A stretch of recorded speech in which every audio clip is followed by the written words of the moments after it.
Hey guys, finally we'll report the plants that I brought from France, the two orchids that I brought there. My idea was to report that straight away after we returned. I've never spoke about it anymore because they decided to bloom.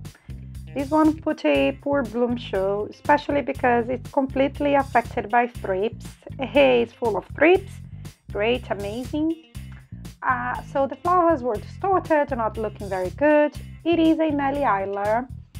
Nelly Eiler are very famous orchids. It's a hybrid, and they are famous because they produce a gorgeous reddish type of flower that has a lemony, citrusy type of fragrance. However, it is beautiful and put a beautiful bloom too, but they are quite sensitive to high temperatures, dehydration. The leaves are thin, and also the roots are very thin. So I had one before and I lost it. Hey, but mainly because of thrips. Like Miltoniopsis, that's the second plant that we report today, they are prone to attract pests, and pests munch on them very, very fast and easily.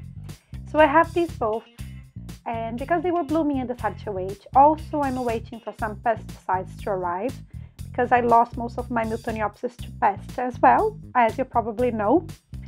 I have a whole journey with Miltoniopsis. I can link the other videos down below, especially related to pests. Talking about pests, while I was setting up this table to talk about these plants, I noticed that not only my Miltoniopsis had some thrip sign, but also scale. If you don't know scale, they are a type of insects with a hard shell that munch on plants as well. I didn't have infestation of scales before, so I believe it came like that from the nursery, and I'm looking at the leaves now and it's full of dark, like brown spots, and I think they are scales. It's great since it was sitting near some of my plants. I have to inspect the plants now. I will show you when I'm repotting how I will clean the scales as well. It's good for you to see. But what I'm going to show you with these two plants is how to repot your Oncidiums intergenerics, Miltoniopsis, Nelly Eilers, when you just bought them from your nursery. So what should we do in this case? And the first thing that I have to tell you, as I'm probably showing you, is I'm cutting all of the old flower spikes. The flower spikes that are here, they are very dried. They are since I arrived from the nursery with them both. The second thing is for you to find clean pots that you think your plant will fit inside. If you have old pots, you can sterilize them with some bleach and water, clean it very well. They will be good for you to use. And now what I'm gonna do is I will set up this table with a few things that we use. In my case, I always repot my plants with bark and sphagnum moss. If you're a beginner, you can try some bark. Bark is available everywhere where I live, so I think it's the cheapest material for you to find for your orchids. If you live in a very hot country, you can try with some sphagnum moss as well because they are water retentive, so they will keep the medium moistly, especially with these plants. It's going to be humid most of the time. But if you have zero experience, maybe bark will aerate the medium more. If you already repot your plants with inorganic materials, you can try them as well if you feel confident to do so. You can go for any mix that you repot your Phalaenopsis before. The only thing that I would say in this case, these two plants, they are not beginner friendly. You can definitely buy one and try. It's good for you to learn, but they are two orchids that lots of things can go wrong with them. They can lose their roots very easily. They can dehydrate very quickly. They attract pests like nothing. So there are many things that can go wrong with these orchids, but if things go right with them, oh my gosh, they are beautiful. They put a beautiful bloom show. The fragrance is amazing. So it's a whole combo of good things as well, but they are difficult. Much more difficult than Phalaenopsis, for example. So I'm just saying that for you to be prepared and ready in case things go wrong. But I will repot this beautiful Miltoniopsis and this Nelly Eiler. We will investigate the root system together. I've never repotted these plants. we'll clean the pest, and also we address what is happening inside the pot and the best location to keep these plants, and what you should expect as well after you repot your plant. If that's the type of content you are interested in, please stay here with me and let's repot these plants together. I will start with the Nelly Eyler because I've repotted Miltoniopsis recently, so I think Nelly Eyler is something different that I've never shown this channel. I can see that I have a ton of plants growing on the surface of this pot, which is not a good sign. The mix is old, completely degraded. I can see here some piece of bark, also some other material, I think cocoa peat. Very small. What else? I have some rocks as well, maybe lava rocks, I don't know, maybe to aerate the mix, but the situation is not good. I can see just touching the mix that it is a very old mix. There is a plug that's this hard surface here in the middle of the root ball. That's where the baby plant was potted. They never removed that, they just added some mix around the plug. So let's remove, and the plug is very thin material like a cocoa peat. It is here probably since it was a seedling for a very long time. The mix is horrible, it's very old, and I have even some moss here.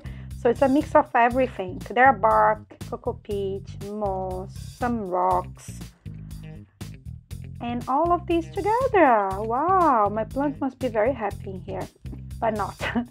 The problem is the pH of the mix changes when it becomes very old. We have degraded material in here, and all of that's not good for our plants since it used to live. Remember, these are epiphytes, they are adapted to live in the air. So with a mix full of materials that are degrading and they can suffocate our roots, so that's why we had to change the mix when we use organic material.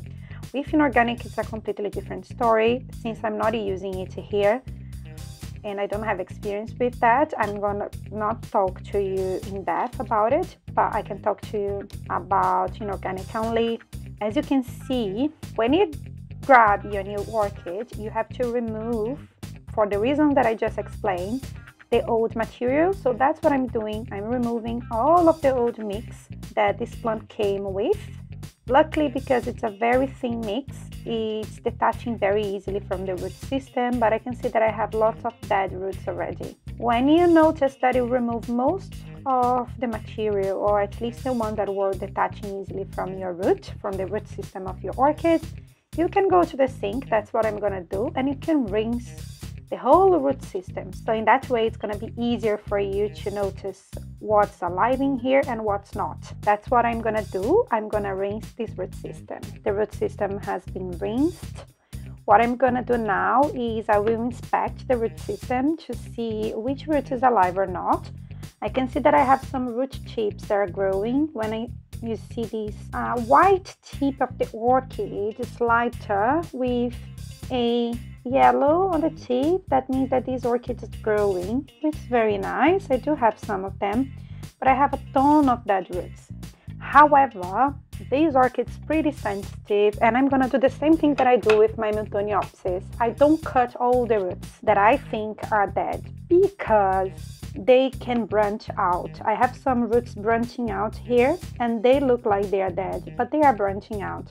And since these orchids, they are pretty sensitive, I tend to leave more roots than take them off, because these orchids, they take a while to bounce back.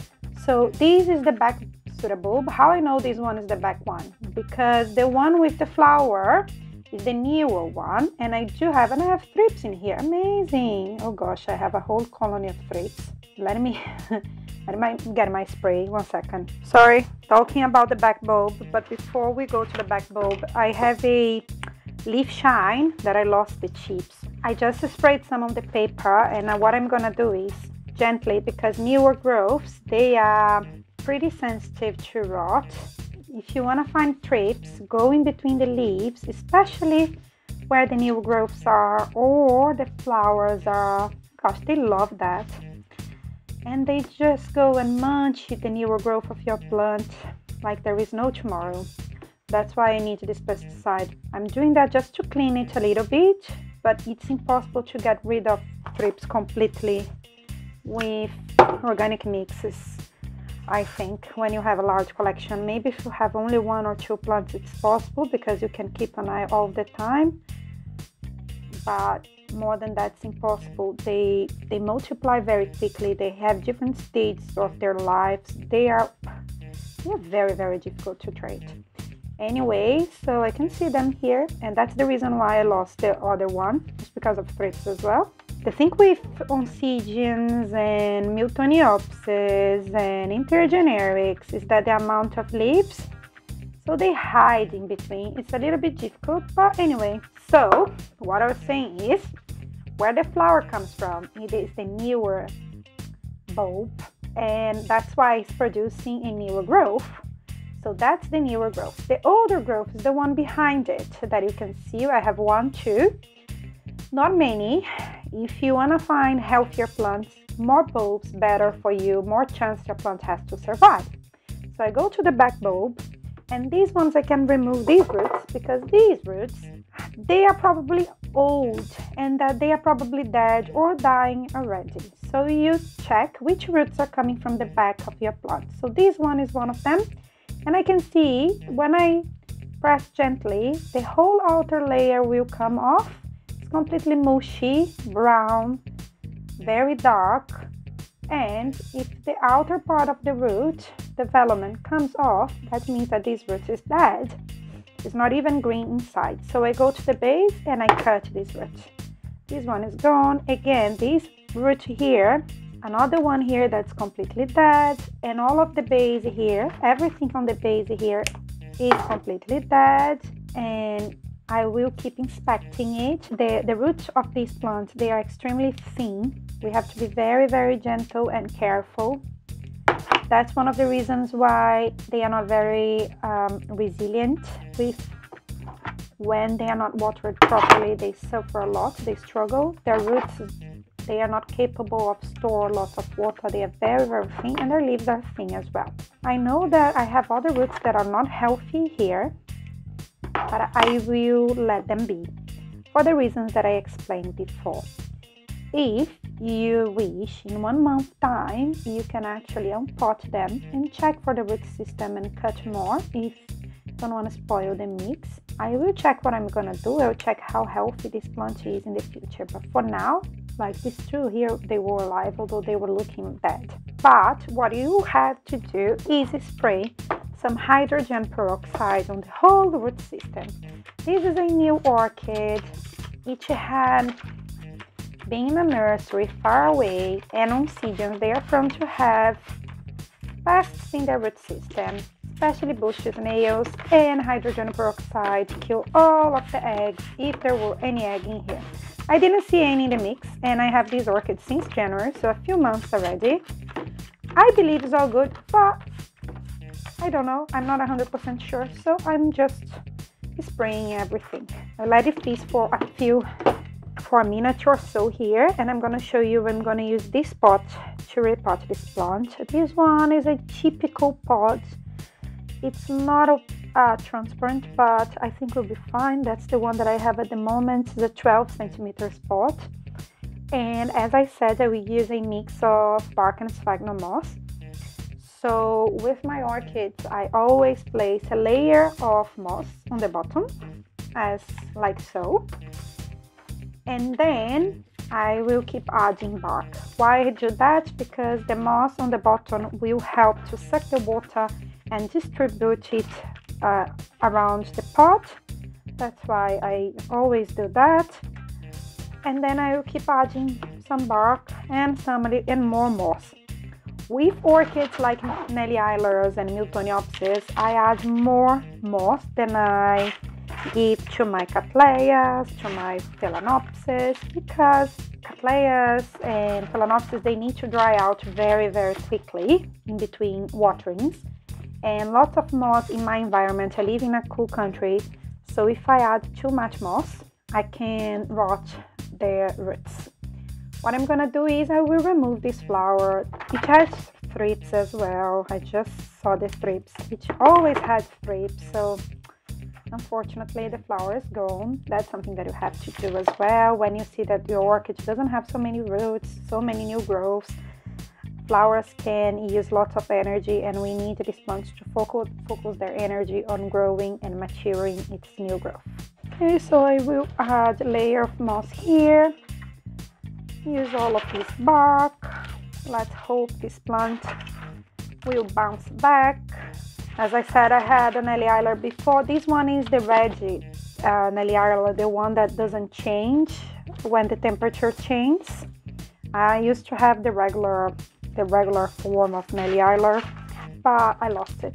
I think recently actually.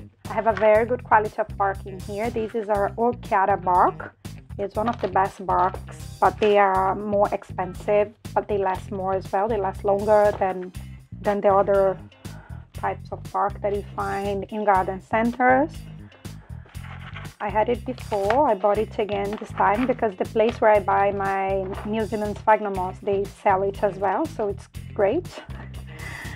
I will add some slow release fertilizer, just a few beads, and then the last layer of moss and the last layer of bark, and that's it actually. What I have to do is I have to insert some pesticides on this potting mix.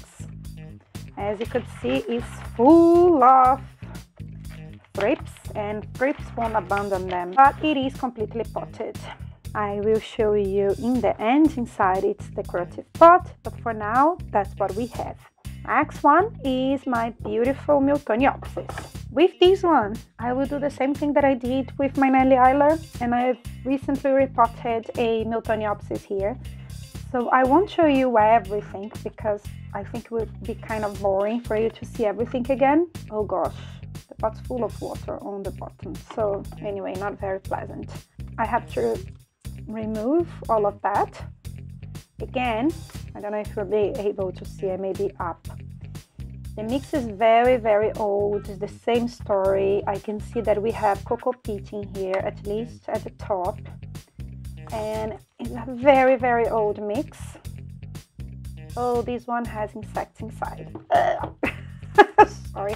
Insects are part of nature. I know that, but oh, it has bushy snails as well. It's full of bushy snails. There are bushy snails here, there are bushy snails there. So what I'm gonna do is I have to be very mindful here, otherwise it will spread. I will clean that in the bin because I don't wanna have bushy snails around. Throw everything away, and it's good because I don't know if you can see, that's a bushy snail here, and there are others inside. So very good example where to use hydrogen peroxide. So let me clean that directly in the bin, and I will come back. So there are a few things that worry me a little bit in this plant. One of them is the situation of the root system. As you can see, it's not one plant. Basically, it's two different divisions that I didn't expect to have because both of them has only two growths. And Miltoniopsis are very sensitive plants. So I'm going to spray hydrogen peroxide here straight away now. I didn't expect to have to show you everything, but this one is a very interesting case. So basically it has all sort of pests. It has scales, it has bushy snails, it has thrips. So it's like a pests, amazing pests living state. They are so happy here. I told you that Miltoniopsis attract pests like nothing, and that's the proof. So from bushy snails to, I will spray hydrogen peroxide again, especially from the amount of bushy snails that I saw inside this mix. I'm not expecting to get rid of all of them easily. So after I sprayed that, the next thing that I will do is I will clean the scales from its leaves, and I will have to remove the flower as well. I can see the root system is really, really bad, so it's the only way for me to make this plant survive. So let's go. The same thing, I spray some oil on this paper, and I'm going to do that. And now if you can see how is the focus from there, but can you see these?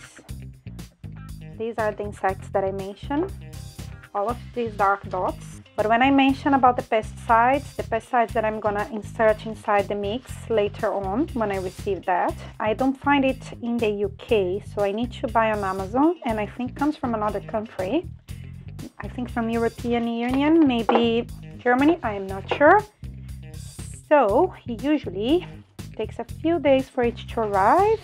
Most of the products I do find them easily around here, but not these pesticides. For any reason, I only found one brand that produced them, and they don't sell here. At least they got dispatched and they arrive here. Otherwise I have to find other methods, and I thought about the pesticides that you spray your plants with, but I live in a small flat, I don't have an outdoor area, and if I have to go outside, if I have to spray all of them inside the toilet there, I feel like I'm gonna be breathing all of that pesticides. I have to do that in a bathroom. So when I put all of this together, I don't know, I'm not very comfortable spraying. And also in my living room I have so many plants, so until I finish spraying everything would take a long time to do so, which that's the reason why I give up on the first instance. Okay, so I do the same. You need to investigate to check which root is alive or not. The thing is, bush snails, they do eat the root tip of your orchid, and they feed themselves on the roots. So when I was unpotting these plants in the bin, I noticed that most of these roots, they are actually dead. So I'm not keeping them, because I know, even when you look here, there is nothing alive in here, which is very weird. So I think this one is the oldest to the bulb, and this one is the newest one. I'm not gonna remove all of them, although these are, everything is dead in here. Everything is dead, but let's see. I'm very scared because of the bush snails, so I'm going to spray everything again. I had bush snails. There was a plant that I bought a long time ago. It arrived full of bush snails. I sprayed everything, but there was still some eggs maybe that were hidden inside the sheets of the plant or something like that. So years later, I had to unpot it and repot it again twice, just to avoid that to happen to this one. By the way, I'm using the same scissor, but I sterilized them between repottings. I'm gonna cut the flower spike. There is no reason for me to keep that, especially now that I know that I have scales and other pests affecting this plant as well. And from here, I will do the same that I did. I will spray more hydrogen peroxide, but I will just look to the back bulb, that's this one, and I'm gonna remove all the roots coming from this one, and then I will check the roots on the newer, see which ones I will keep. I'll be very conservative in this case. I will keep more than I should.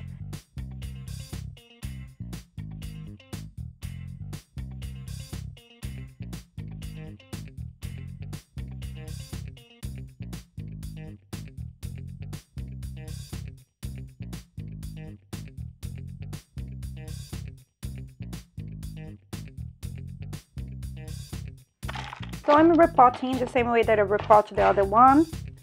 And I'm gonna again just place Bark Sphagnum moss and slow release fertilizer, and I will come and talk to you when I'm done. I have almost finished repotting this plant.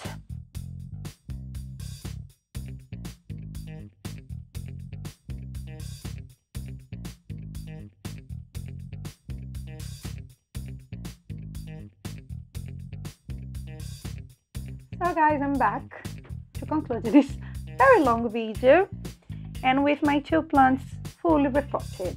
A few notes in here is, after you repot your plants, I advise you to give it some water. In this case I use dry moss, and even so, if it's only bark, very advisable to water your plants. My moss is dry, so I cannot keep it moist, so I need to water these plants because otherwise it will become more stressed afterwards. So very important, first thing.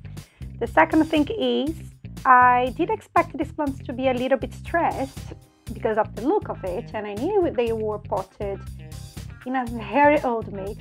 I wait a lot to repot these plants. And when you buy new Newtoniopsis and Ellie Isler, I advise you to repot it as soon as possible, because these plants are prone to have pests on their mixes, as you've seen like that. And also they can come and bring pathogens from their nurseries and garden centers. It also happened with both of these. To be honest, in Ellie Isler, I saw more signs of thrips that come from inside my house, but all of the other pests came with them. They were stressed because of the pests, because of the old mix, and combining everything together was very unhealthy for them to keep for a long time inside these potting mixes. Remember that I told you that both of these plants, they are not the toughest orchids also. As you could see, this one is 2 divisions, which is unfortunate because I don't have 3 pseudobulbs in any of them. So hopefully they will produce new growths and we'll start pushing out new roots, especially now that we don't have any bushy snails or other insects inside this pot. With this one, we have a new growth coming soon. The new growth usually will produce a completely and brand new root system. Because I wet the new growth with my hydrogen peroxide and my oil, I need to dry it out because it can rot, and then I may lose this growth. If I lose this growth, I have less chance of succeeding and saving these plants. From now on, I will place them under my shelving, under growing lights, and I have to baby them a little bit because I know that both of them don't have many roots, and also they don't have many growths. So for me, to increase the chance of me saving both of them, I need to be very mindful with water. Don't wait for them to dry out completely. Don't let them too moist. Keep them under my growing lights where they receive enough light. But also, I will wait to fertilize them a month or so when I notice they are producing roots. So I don't burn anything that is existing in there. I don't increase the chance of having some salt accumulation on the pot since I don't have roots that are absorbing them. More than that, I'll try to keep you updated when I see something new. Maybe one day I'll be able to show a beautiful bloom show. Fingers crossed.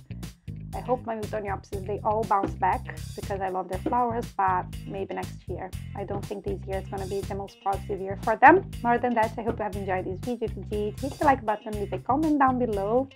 Let me know which type of content would you like to see here, and I hope to see you next time. Bye bye!